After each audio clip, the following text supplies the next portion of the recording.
François Dubois, Notre-Dame-des-Bois, pour voler. Pas, dans le fond, c'est Radio-Canada qui était là pour démontrer que Revenu Canada, le ministre du Revenu national à l'époque, je pense que c'était Martin Cochon, qui est dans des plantations de potes aujourd'hui, là, appelez ça comme vous voulez, qui les a mis en prison et qui les a vidés de leurs biens. Comprenez? J'écoutais là dernièrement là ici, paraît-il qu'à Québec, c'est ici qui se consomme le plus de cocaïne.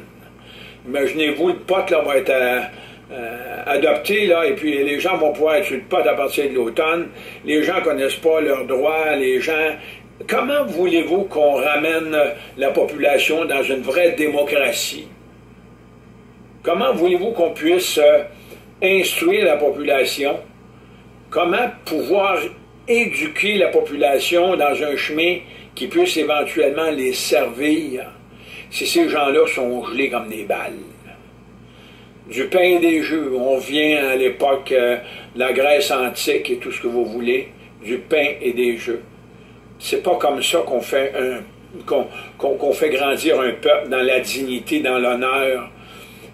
Écoutez, il faut être intègre. Il faut être capable de servir son prochain. Pensez-vous que les juges et les avocats nous servent en agissant comme ils ont agi? Quand un juge permet à quelqu'un qui n'a pas d'avocat de parler, en lui disant « vous vous représentez vous-même », alors que le juge, lui, il a pris le droit. Pour être juge, il a fallu qu'il pratique la profession d'avocat pendant 10 ans. Puis là, il est nommé. Généralement, les juges ont tous des squelettes dans le garde-robe. C'est parce qu'ils ont servi le gouvernement pour fourrer le peuple. Qu'est-ce qui est arrivé à Mme Lise Thibault? Est-ce que cette femme-là, on sait vraiment son histoire? Moi, je la sais. Penses-tu que ses avocats l'ont servi?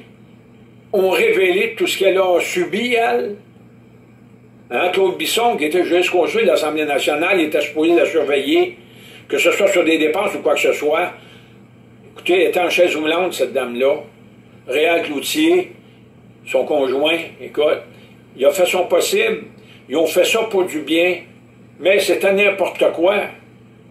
Écoutez, ils l'ont condamné pour des choses, c'est complètement ridicule. Regardez tous les millions et les milliards de dollars qu'on se fait voler. On regarde là, la série là, et tout ce qui s'est passé, puis ah ouais, on vend ça là-bas. On défait l'aéroport de Mirabel, c'est pas grave. Ça, c'est les taxes d'une société d'imbéciles. Ils sont en veille de défaire le stade, puis ils sont en veille de défaire la ville de Montréal pour en bâtir un autre. C'est pas compliqué.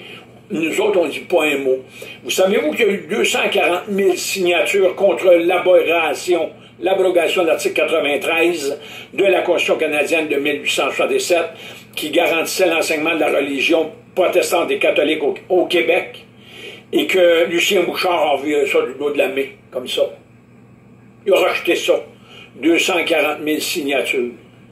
Alors que c'est les communautés qui ont bâti les églises, les écoles, c'est eux autres qui nous enseignaient. Il n'y avait pas de syndicat à cette époque-là. Puis ça coûtait pas cher. Puis quelqu'un qui n'avait pas d'argent pour se faire soigner, les communautés, ils soignaient ces gens-là quand même. Mais on les a crucifiés avec, tout simplement, des gens qui ont commis des crimes de pédophilie ou qui ont été maltraités. Puis oui, c'est vrai qu'il y en a qui peuvent avoir été maltraités. Écoute, il y a des gens, tu n'es pas obligé d'être dans une communauté pour maltraiter tes enfants. Juste le fait de les laisser faire, juste le fait d'accepter que le pot rentre ici et tout ça, c'est déjà maltraiter ses enfants, ça. Comprenez? Il n'y a pas d'équilibre. Où trouve-t-on l'équilibre? Là, le pot, d'accord, les gens vont pouvoir consommer, coûte pas cher, mais la coke a pris le dessus déjà, là. Quelle sorte de société on s'en va où? Nos enfants s'en vont où? Écoutez, je pense que au mois de septembre prochain, c'est certain qu'on va comparaître à la Cour du Québec.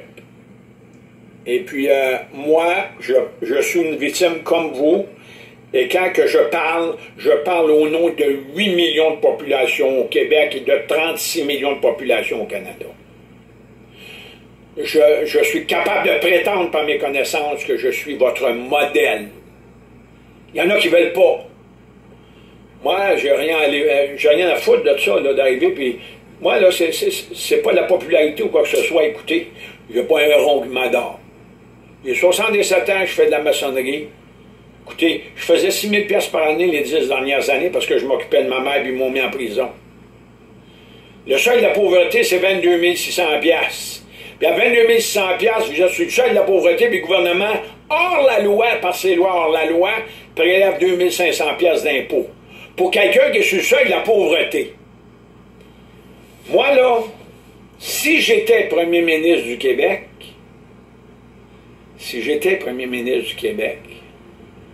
il n'y a pas personne qui paierait un sou d'impôt avant 25 000 $. Donc, tu commences à payer de l'impôt après 25 000 $ brut. Puis la braquette, là, qui est la plus basse, elle commence là. Donc, s'il y a 2 personnes qui travaillent et qui font 25 000 $ dans une famille, c'est dans vos poches. Je ne jumelles pas, moi, les 2 revenus ensemble pour encore voler le monde, comme ils font là. Il n'y a pas de loi. J'ai demandé l'abolition de l'impôt sur le revenu puis transférer cette responsabilité-là à l'Association canadienne des paiements qui va tout payer à votre place.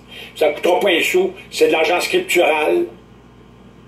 La réserve de liquidité en billets de banque par tête au Canada, par tête, est de 1 285 $.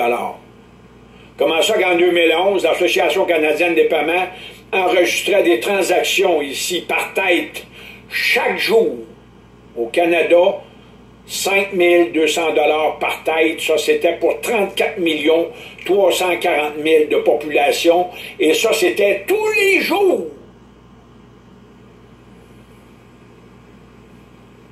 Est-ce que vous êtes au courant de ça? Non.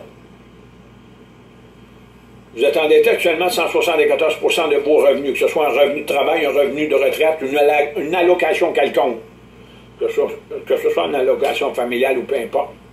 Vous êtes endetté de 174 %, où c'est écrit dans leurs lois qui sont hors la loi, là, qui doivent percevoir des impôts là-dessus.